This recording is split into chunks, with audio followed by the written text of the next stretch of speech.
Recommend करती हूँ Sensodyne rapid action का रोजाना बाकायदगी से इस्तेमाल, क्योंकि ये फौरी असर करता है। It works. फिल्म की शुरुआत होती है हैलोवीन के टाइम पर। यहाँ हम एक आदमी को देखते हैं जो घबराया हुआ था और उसके पीछे पीछे आ रहा था जेस्टर। इस वक्त जेस्टर ने ऑरेंज रंग के कपड़े पहने हुए थे और हमेशा की तरह सर पर हैट रखी हुई थी। वो बहुत बुरा और खतरनाक किस्म का जोकर है, जादू की अपनी ट्रिक्स दिखाकर लोगों को मुतासिर।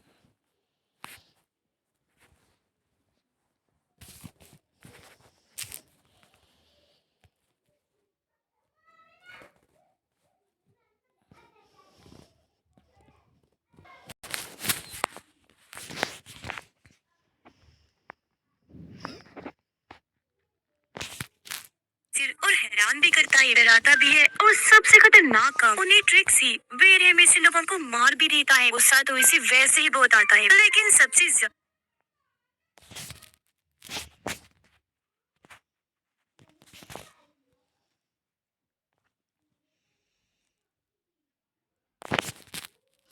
ये तब चिढ़ जाता है जब कोई इसकी ट्रिक्स पर ध्यान न दे या उन्हें पसंद न करे। यहाँ उस आदमी को अपनी बड़ी बेटी एमा दिखाई दे रही थी, अब वाले रूप में नहीं बल्कि बचपन वाले रूप में। इसी उम्र में आदमी ने अपनी बेटी एमा और उसकी मोम को छोड़ दिया था। दूसरी शादी करनी थी जिसमें आदमी की एक और बेटी पैदा हुई जिसका नाम जॉसलिन होता है, यानी एमा और जॉसलिन सुतेली बहन। आदमी जहाँ जहाँ जा रहा था एमा का बचपन वाला रूप उसे हर जगह दिखाई दे रहा था। और ये भी जेस्टर की ट्रिक थी, जो उस आदमी को शर्मिंदगी का एहसास करवाना, उसे दबाव में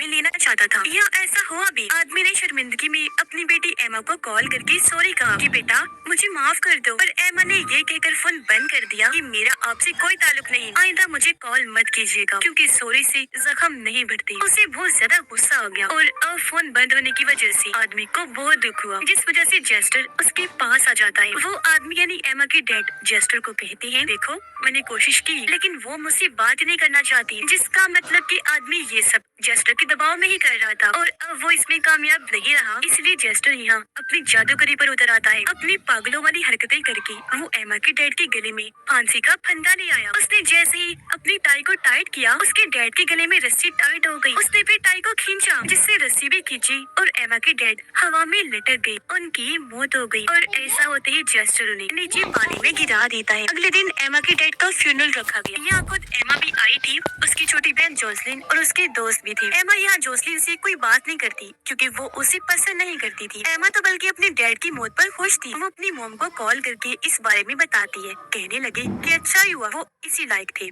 वो मर गए और इस तरह हमारे साथ इंसाफ हो गया। पर जोसलिन तो काफी दुखी थी। अब सारे तो फ्यूनरल से चले गए थे, पर एमा नहीं, वो अपनी मॉम से फोन पर बात कर रही। तभी वो देखती है कि डैड की ताबूत के पास जोकर जैसा कोई आदमी नाच रहा है। ये और कोई नहीं बल्कि जेस्टर ही था, जो अचानक वहाँ से गायब भी हो गया। पर असल में वो वही छुपा हुआ था, एमा को जाते हुए देख रहा था। कुछ देर के बाद कब्रिस्तान की रखवाली करने वाली दो आदमी वहाँ आए। जेस्टर को वहाँ से भगाने की कोशिश करती है, लेकिन वो तो उनके साथ खेलने लगा, कभी गायब हो रहा था तो कभी वापिस आ जाया करता था। ये देखकर दोनों आदमी काफी परेशान हो गए। तंग आकर एक ने पुलिस को कॉल कर दी। तब तक जेस्टर ने दूसरे आदमी को नीचे गिरा दिया, जिससे उसका सर सीधा जाकर पत्थर से टकरा गया। उसे काफी गहरी चोट लगी थी, जिस वजह से मौके पर ही उसकी मौत हो गई। ऐसा जेस्टर ने अपने खतरनाक जादू की ट्रिक से ही किया था, जिसके वो खूब मजे ले रहा था। दूसरा आदमी देखता है कि मरने वाली आदमी के जूतों पे लेसिस बंधे हुए थे और जाहिर है ये कारनामा भी जेस्टर का ही था। अब इससे पहले वो आदमी पुलिस को कुछ बता पाता, उसकी गली में भी कुछ होने लगता है। अचानक ही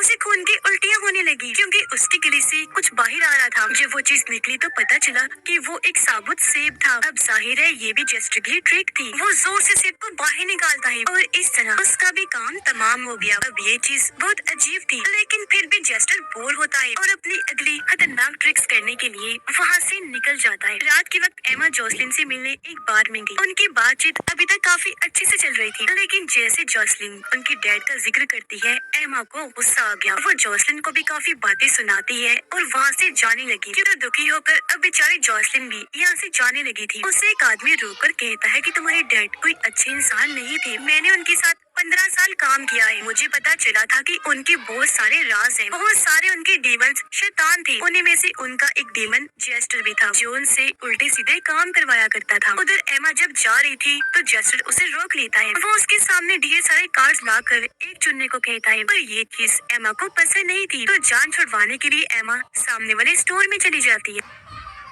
जेस्टर भी आगे चल दिया। उसे दो बच्चे मिले जो भाई थे। बड़े वाले ने ढेर सारी कैंडीज उठाई जबकि छोटे ने ईमानदारी से बस एक ही ली। उसने फिर जेस्टर से भी कैंडी मांगी। तब उसने हवा में जादू करके एक कैंडी बनाई और बच्चे को दे दी। ये देखकर बड़े वाला बच्चा भी आगे आया। वो भी जेस्टर से कैंडी मांगने लगा, पर उसका तरीका ठीक नहीं था, इसीलिए जेस्टर को पसंद नहीं आता। वो बड़े बच्चे के बैग से कैंडीज निकाल कर छोटे वाले के बैग में डाल देता है। ये देखकर बड़े बच्चे को बुरा लगा। वो अपने भाई के बैग में हाथ डालकर अपनी कैंडीज वापस लेने लगता है, पर बैग से एक हाथ निकलकर उसके हाथ को ही पकड़ लेता है और ये हाथ जेस्टर का था, क्योंकि तभी उसका हाथ गायब होकर बैग में जा चुका था। ये देखकर दोनों बच्चे काफी घबरा गए। अपने बैग्स वही फेंककर भाग जाते हैं। घर आकर जोसलिन टीवी पर ब्राउनी फिल्म देख रही थी। अचानक उसकी नजर दरवाजे पर गई, जहाँ उसे एक आदमी की परछाई दिखाई देती है जो घर के अंदर ही झांक रहा था। वो भी सोच रही थी कि तभी घर का दरवाजा कोई खटखटा देता है। डरते हुए जोसलिन जब दरवाजा खोलती है तो वहाँ उसके दोस्त थे जिन्हें वो अंदर बुला लेती है। उधर एमा एक स्टोर में गई, पर यहाँ भी जेस्टर ने उसका पीछा नहीं छोड़ा। वो उसके सामने आकर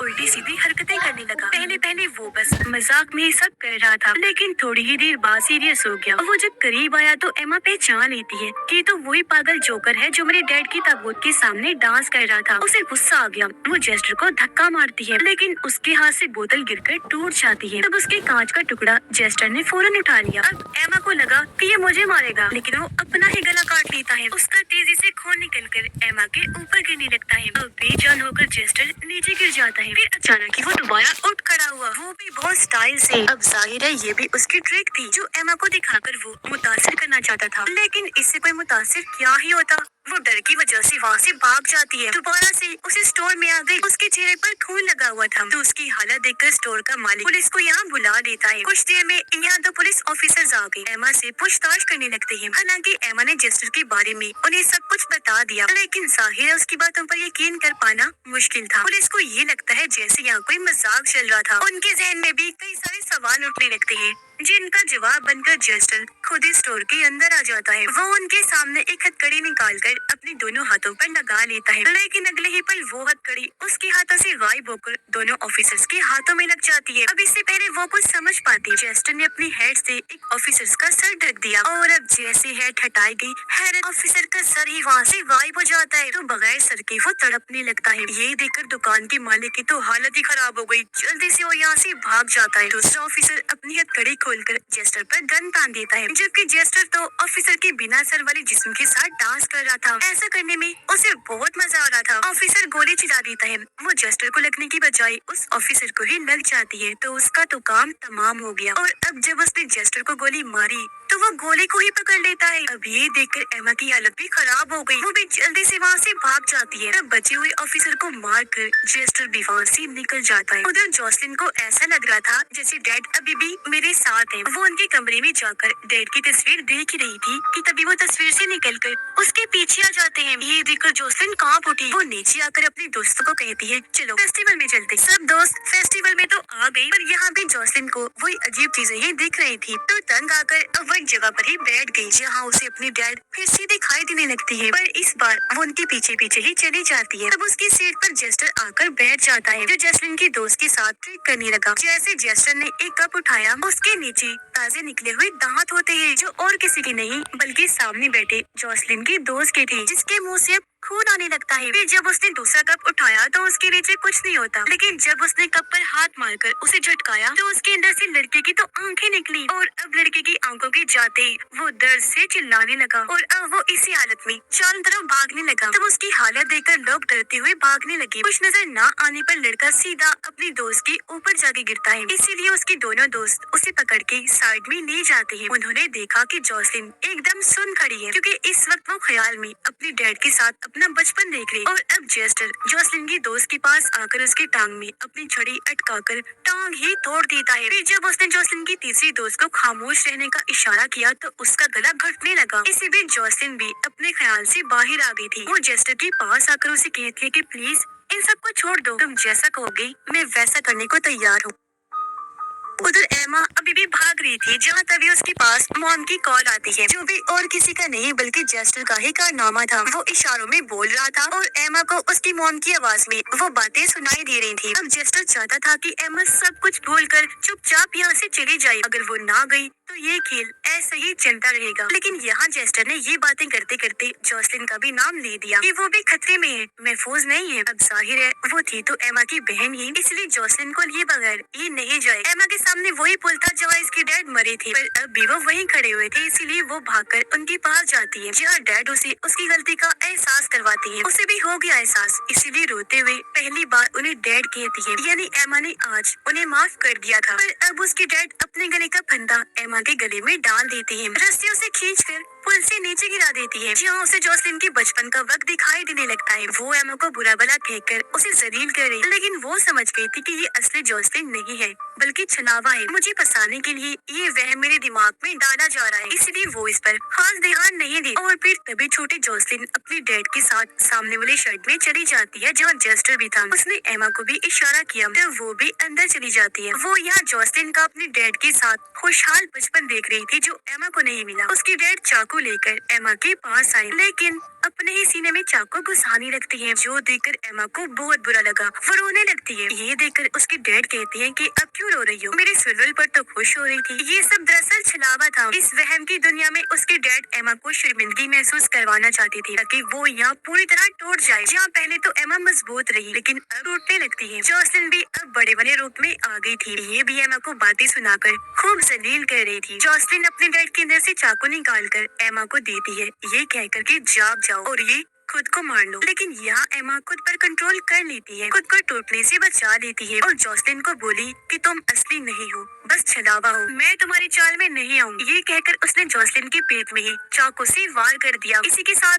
वो वापिस असली दुनिया में आ गई, जहाँ भी उसने सच में जॉसलिन पर चाकू से वार कर दिया था। जो चीज उससे जेस्टर नहीं करवाई थी उसे वहम में डालकर ऐसा होते ही वो एमा के लिए तालियां बजाने लगता है। लेकिन अब क्या हो सकता था, वो बेचारी नीचे गिर गई, उसकी हालत मरने वाली हो जाती है। एमा भागकर उसके पास आई। जॉसलिन कहती है कि तुम टेंशन न लो, मैं जानती हूँ कि ये तुमने जानबूझ के नहीं किया, बल्कि तुम नींद में थी और तुमसे जेस्टर ने करवाया। पर इस सब से एमा गुस्से में पागल हो गई। वो चाकू लेकर जेस्टर के सीने में भी कई बार वार करती है, लेकिन उसे हल्की सी खरोच तक नहीं आई। वो जेस्टर पर चिल्लाई कि मेरे साथ तुमने जो भी करना है करो, पर अब मेरी बहन जॉसलिन के पास भी मत आना। ये सुनकर जेस्टर बगैर कोई बात कहे वहाँ से निकल जाता है। और अब हम कुछ दिन के बाद का वक्त देखते हैं, जहाँ एमा अपने डैड की कब्र पर आई अपने दिल का बोझ हल्का करने के लिए। वो यहाँ और भी कई सारी बातें अपने डैड से कहती है और ये सारी बातें पास खड़ा हुआ जेस्टर भी सुन रहा था, यानी जेस्टर अभी भी इसके साथ है। वो यहाँ एमा को भी अपने कंट्रोल में करने की कोशिश करता है। एमा इसके बहकावे में नहीं आती। जेस्टर अपने मकसद में क्योंकि फेल हो गया